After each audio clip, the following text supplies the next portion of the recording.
A torch lifts toward a wall of stone, and the light finds 3 figures and a pig.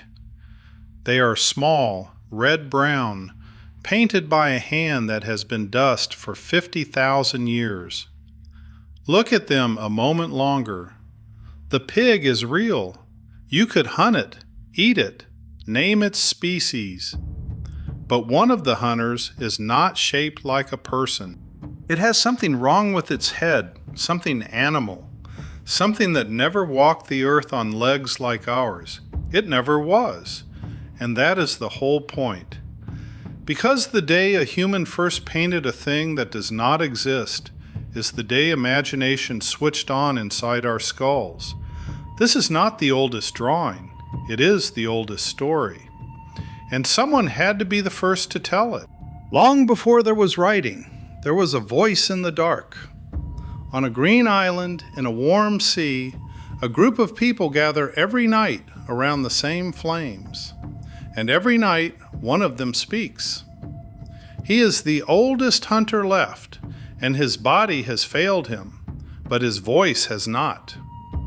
When he speaks, the children go still, because what comes out of him is not just words. It is the whole invisible world. He tells them of the spirit hunters, of beings that are half person and half animal, men who put on the shape of a bird to fly at their prey, hunters who wear the strength of the pig or the speed of the small wild cattle of these hills. These are not lies exactly, and they are not quite the truth.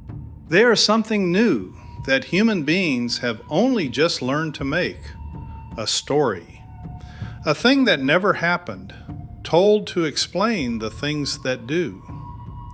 Among the listeners is a girl. We will call her Bulan. She is the one who does not blink.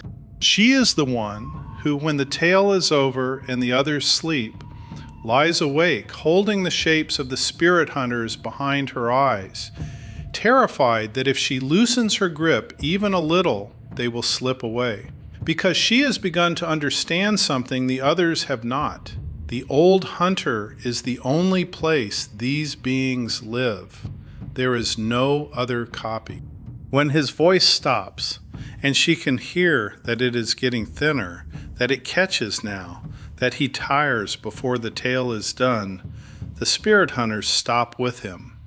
The whole invisible world he built is one cough away from never having existed at all. She has watched it happen before, in a smaller way. An old woman died 2 winters ago who knew the songs for the turning seasons, and now half of them are gone, and the ones that remain come out crooked, missing their middles, because no one held them tightly enough while she still lived. A person is a library that burns down every single time, and no one has ever found a way to carry even one page out of the flames. Bulan does not have those words for it. She has only the feeling, a tightness, a dread, a sense that something precious is leaking out of the world through the mouth of a tired old man, and that she is the only one who can hear it going. A story is the most fragile thing our ancestors ever made because it weighs nothing and lives nowhere. You cannot hold it. You cannot bury it with the dead like a stone axe and dig it up again. It exists only in the moment a mouth is making it and an ear is catching it, and the instant both go quiet, it is gone, as if it had never been. Bulan has watched people die.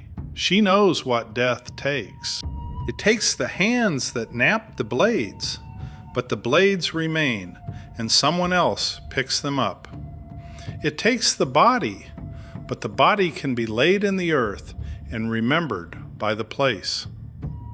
What she has only now understood is that stories are not like that. Stories die twice.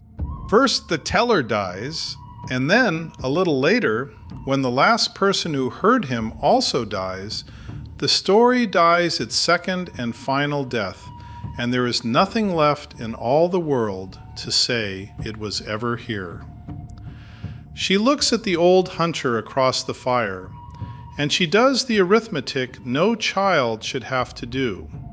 He is almost gone. His breath rattles.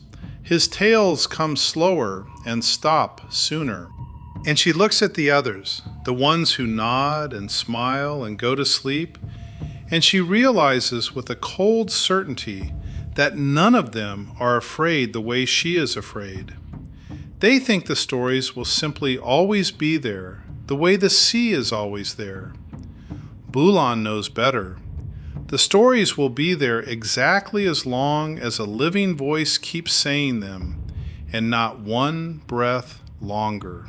Somewhere in the back of the deep cave in the hillside, there is a wall, flat, dry, pale as bone in the dark. And a mad, impossible thought begins to form in a human mind for perhaps the first time. What if the wall could remember? What if she could take the story out of the dying mouth and pin it to the stone where death cannot follow? The idea frightens her more than it excites her because it is a kind of arrogance.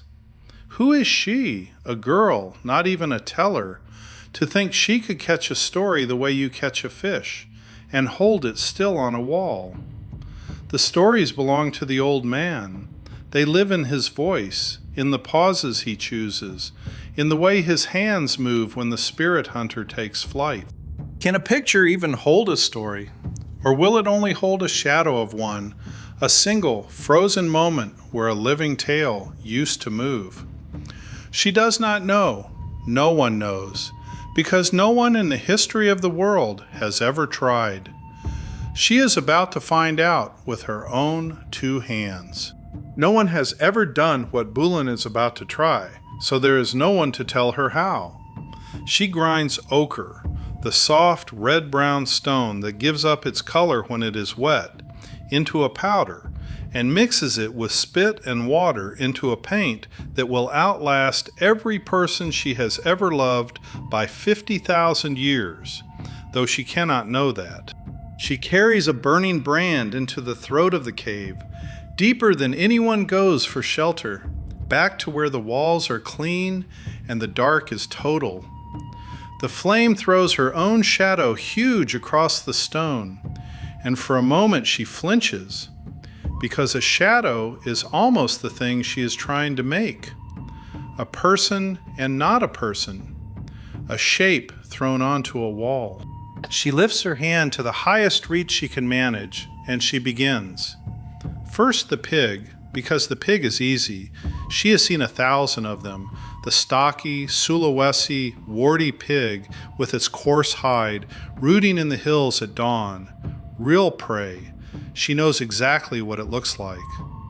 But then comes the hard part, the part that has never been attempted, and her hand hesitates over the stone. Now she must paint the hunters.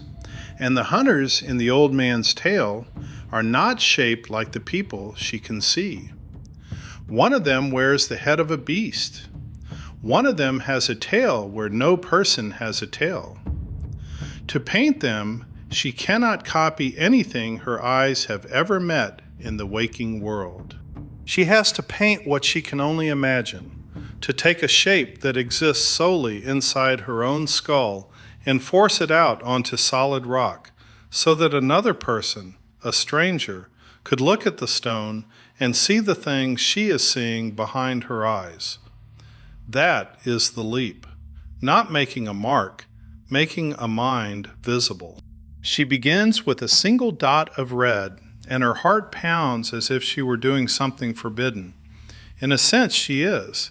She is taking a thing that has only ever lived inside people and putting it outside of them, onto the bones of the earth itself, where it has never been.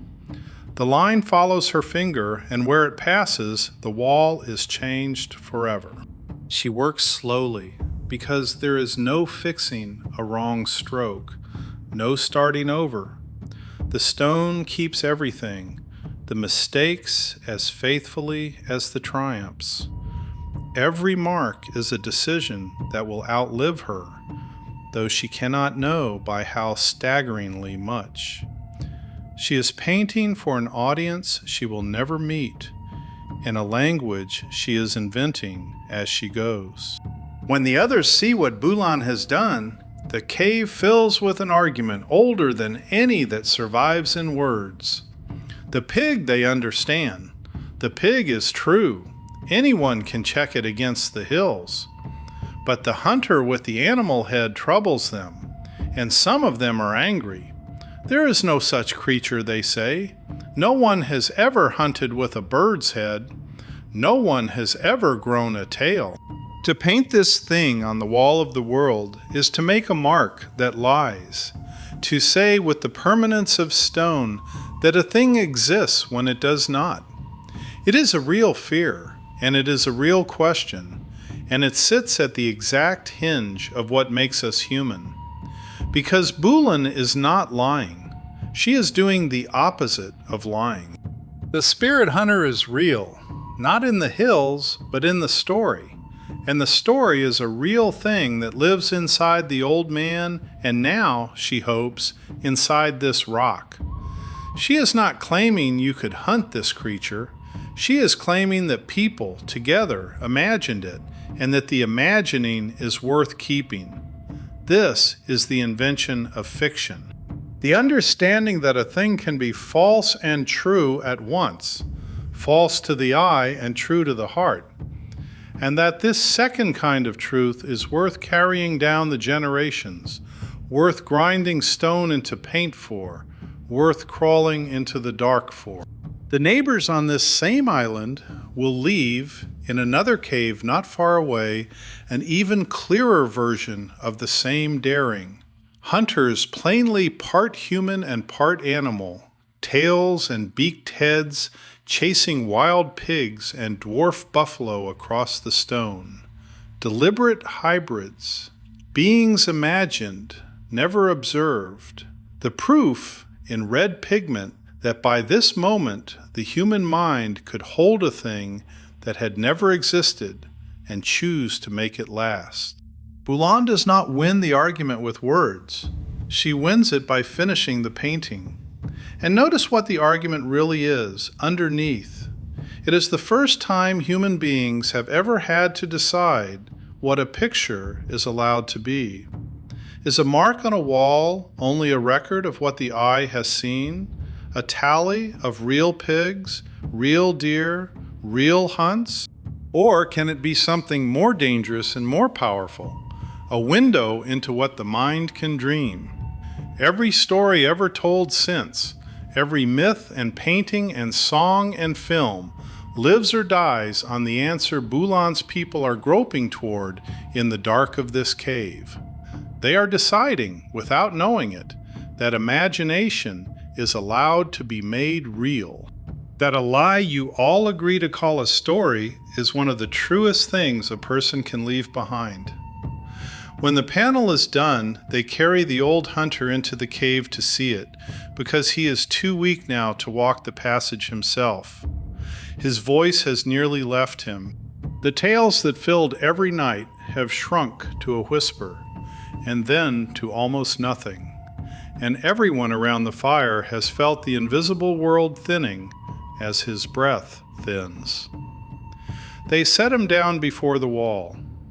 Bulan lifts the torch so the light falls full on the stone, and the old man, who has told this story into the dark for more years than Bulan has been alive, looks up and sees it standing outside of himself for the very first time. There is the pig. There are the hunters.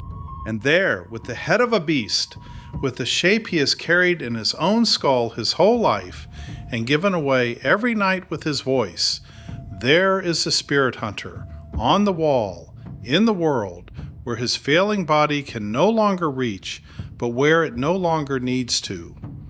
Something moves across his face that the children will remember for the rest of their lives. Not surprise, recognition. The look of a man meeting his own soul and finding it will outlive him. His story is no longer trapped inside one dying chest. It has been let out. It is safe on the stone. Whatever happens to him now, the spirit hunters will keep hunting on this wall in the dark, and someone, a child not yet born, a stranger from an age he cannot imagine, will someday lift a light to them and understand. He does not need to speak. He closes his eyes with the painting still glowing in front of them, and he lets go, at peace, because for the first time in the history of the world, a person has died and left his story standing behind him. The children never forget it, and that is its own kind of victory. Years later, when they are the old ones, they will bring their own children to this wall and point, and the story will be told again, but now with something new to lean on, something that does not tire or forget or die. The painting cannot speak. It needs a voice to finish it, a person to say what the spirit hunter is and why he wears the beast's head, but it can wait. It can hold the story's shape across the gaps between voices, across the deaths of tellers, catching each new mouth and handing the tale forward. The old man understood that with his last clear look. He was not seeing a picture. He was seeing his own voice learn how to outlive him. The old hunter is gone, but the thing Bulan made does not end with him. It begins.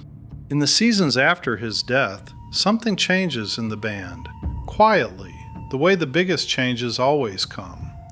The others have seen what the wall can do. They have watched a dying man meet his own story standing in the light, and they have felt, without words for it, that a door has opened that will never close again. One by one, they begin to come to the cave, not only to look, to add. A hunter presses his palm flat to the stone and blows a mouthful of red pigment around it, and when he lifts his hand away, its shape stays behind. A signature older than any name, a person saying, "I was here, I am real, remember me." Soon the wall carries a scatter of hands, large and small, old and young, a crowd of people reaching out of the rock across time. Bulan watches the children she once sat beside grow into the tellers now, and she sees them do a thing no generation before hers could do. When their words falter, when a name slips or a shape blurs in the memory, they walk to the wall and let the painting remind them. The story no longer lives in one fragile chest. It lives in stone and voice together, each holding the other up. Bulan herself grows old. The girl who did not blink becomes the woman the children go quiet for.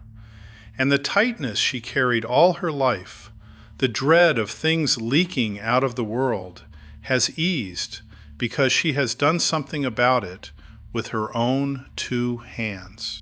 She takes the young ones into the dark the way no one once took her, and she teaches them to grind the ochre, to mix it with spit and water, to reach high and press slow, to accept that the stone forgives nothing and keeps everything. She is not passing down a picture, she is passing down an idea that what lives inside a mind can be made to outlast the mind if you are brave enough and patient enough to put it outside. And the idea travels.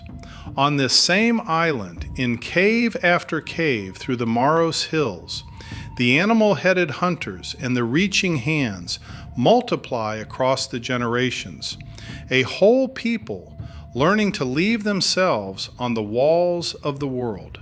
It will travel further than any of them can walk. The same impulse to paint the real and the imagined side by side and make them last will surface in caves half a world away, as if the human mind, once it learns this trick, can never quite unlearn it. Bulan will never know that. She dies in time, the way the old hunter died, but she does not vanish the way people vanished before her. Her hand is on the wall among the others, red on gray, and her story is on the wall beside it. And the children she taught carry both forward into a night that no longer swallows everything whole. She was the first to be afraid of forgetting. She was also the first to do something that worked. 50,000 years pass over that cave, and they pass in silence. The island changes hands 100 times. The sea rises and falls. The people who told the story are forgotten, and then the people who forgot them are forgotten, all the way down, layer on layer, until no living mind holds a single thread of what happened by that fire. But the wall remembers. Just as Bulan hoped, the stone keeps the story when every voice that could have told it has been silent for 500 centuries. And then, in our own time, people come with lights and careful hands, and they learn to read it. They aim a laser at the thin skin of mineral that has grown over the paint, vaporizing slivers finer than a thought, reading the layers of rock the way you would read the rings of a tree, and the numbers that come back stop the breath. More than 51,000 years, older than anyone believed a story could be. The oldest scene humankind has ever recovered, the first surviving proof that our species could imagine a being that never was and pin it to the world so it would last. And here's the part that should break your heart. At the very moment we finally learn to hear the first story, it is leaving us. The panels are peeling. The surface is exfoliating off the stone in flakes, faster now, blistered by a changing climate the old hunter never dreamed of. The oldest story on Earth is disappearing in real time, dissolving even as our instruments read it, and we may lose it entirely within a generation or two. Bulan trapped the story so it would survive the death of its teller. It survived 51,000 years of them, and it has waited, patient on the wall, exactly long enough for us to arrive, understand what it is, and watch it go. The first story is vanishing at the very moment we finally learn to hear it. There is a bitter symmetry in it that Bulan could never have imagined. She raced to save a story from the death of one old man, and she won. For 500 centuries, she won. But now the wall itself has become the dying teller. The rock is the old hunter now, and its voice is going, flake by flake, breath by breath, and we are the children lying awake, desperate to hold the shapes before they slip away. We have built machines that can read the age of a mineral skin finer than paper, and still we cannot stop a single figure from crumbling back into the stone that carried it. We arrived exactly in time to understand what we were losing, and no sooner. That may be the truest thing the first story has left to tell us.